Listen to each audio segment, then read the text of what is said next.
What's up guys, Spin Firearms here, and today we're going to be talking about the best upgrade for any Smith & Wesson that isn't the Shield Plus, and it even can be an upgrade for the Shield Plus if you really want it to, even though the Shield Plus comes pretty dang good right out of the box. But before we get started, hit the like button, drop a comment down below, and subscribe. I'm just going to go over the handguns we're going to be talking about, and we're going to go through a bunch of different triggers and stuff like that, and different sizes, all sorts of stuff. Let's get into it. Smith & Wesson M&P 40C. This is a law enforcement backup pistol trade-in that I got for $300. One of my favorite handguns. Now, there's two things I can't stand about this. One, the magazine disconnect. Magazine disconnects can be dangerous and can cause some serious problems if you did accidentally discharge that mag. Even though you have a round in the chamber, you couldn't let it off. But this handgun's been great to me, and I do carry it from time to time. Anyways, the other thing I don't like about it is that hinge trigger. The hinge trigger was an interesting design. Now I'm going to pull out my Shield 40 Performance Center real quick, and we're going to go through that trigger. Because this is one of the handguns that if I change the trigger on, I got it for $300 used. Another $70 on a trigger. This handgun could easily be one of my favorite handguns, as it already is, but could move up a little bit. In terms of this trigger right here, right? This is the same trigger you just saw, the hinge trigger, right?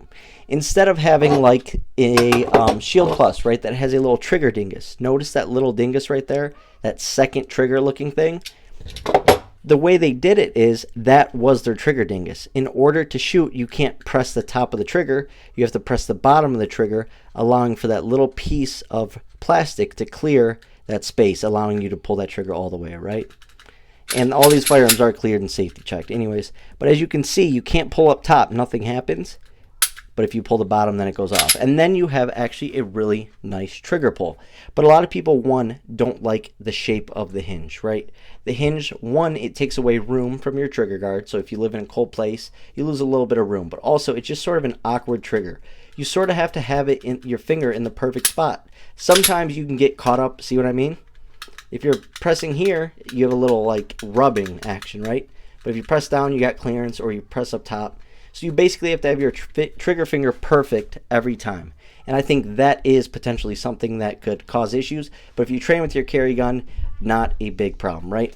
And this is the Performance Center model, right? So it has an awesome trigger. Very light, crisp, and clean, right?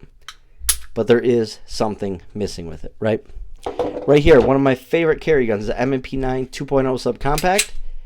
Check out this trigger. Another hinge trigger, right? This is the one thing I don't like about the handgun. I love this handgun.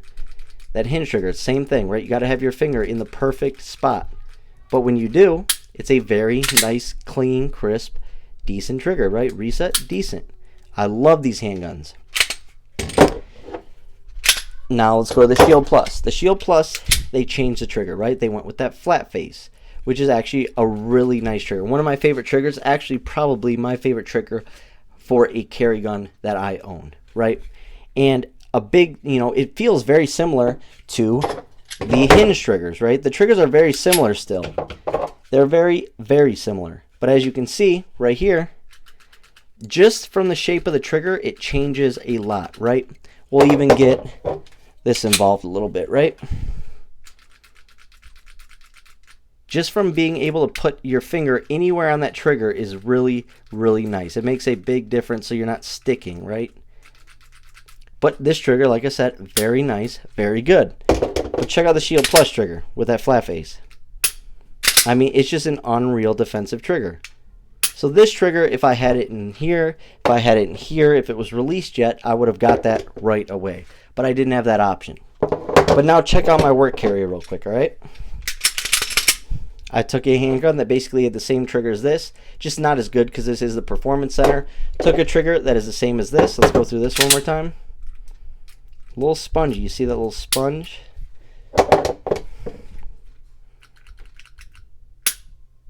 Let me show you guys reset.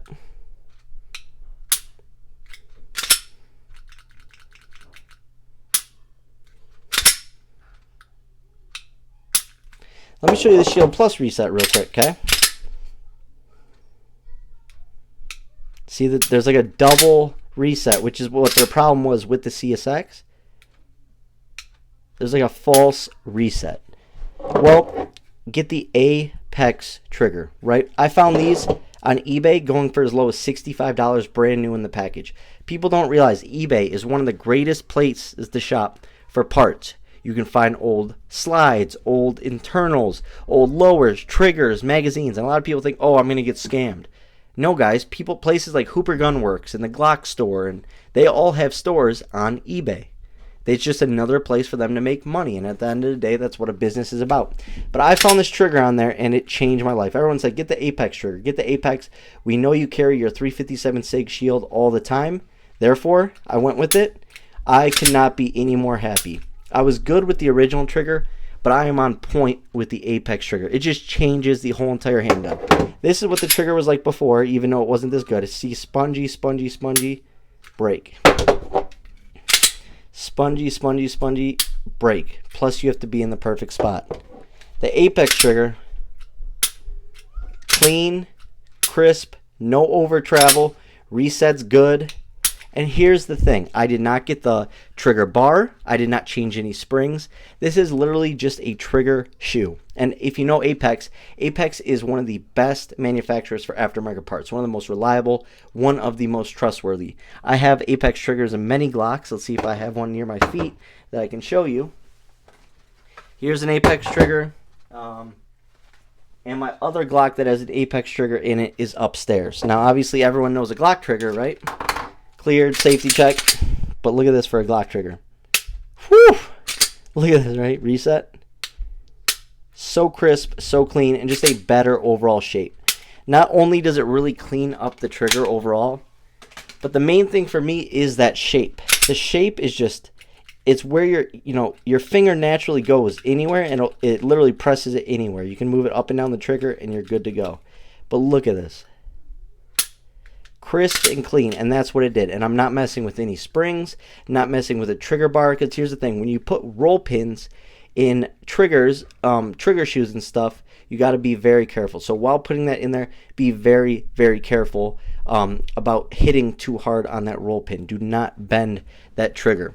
But when people swap out trigger bars, and that's when they tend to have issues. Trigger bars have to be bent perfectly. They have to be at like the perfect angle, or you can have some major issues. And I learned that very heavily while building Glocks and P80s and all sorts of stuff like that. But on this, if you just change out the trigger shoe, you're changing out basically no internals. And man, is this a better trigger. Now people are going to say, oh, don't change out the triggers on your carry firearms, right? You guys, if someone runs up to me with a knife, tries stabbing me and my family, trying to hurt us, and I use a Smith & Wesson M&P 40 shield, and I defend us, right? Otherwise, we wouldn't be here. You really think I'm going to go to jail for that trigger? You really think it's not justified anymore because I changed the trigger? Do you really think I can't argue that I changed the trigger to make me more accurate? Therefore, if I had to use it against a bad guy, less potential things that I could hit that I didn't want to hit? Yes, that's it. There's not a single self-defense case in history that was overturned, changed, or made this person go to jail because they changed the trigger. If they're justified, they're justified. Simple as that. They may give you a harder time, but the law is the law, and if you've been to jury duty or know how the law works, it's pretty simple. You debate the case based off the facts and what's a crime versus what not a crime. It is not a crime to add a different trigger to your carry gun. So I'm done. You guys can say what you want. Please let me know your thoughts in the comments on that. But that's how I carry. I'm myself. You guys can't tell me what to do. I'm a grown man. I can do it if I want. And that's exactly what I do because I'm better with this and I'd rather be alive. So it is what it is. The Apex trigger is the best overall trigger and upgrade for the Smith & Wesson series prior to the Shield Plus. Thanks for watching, guys.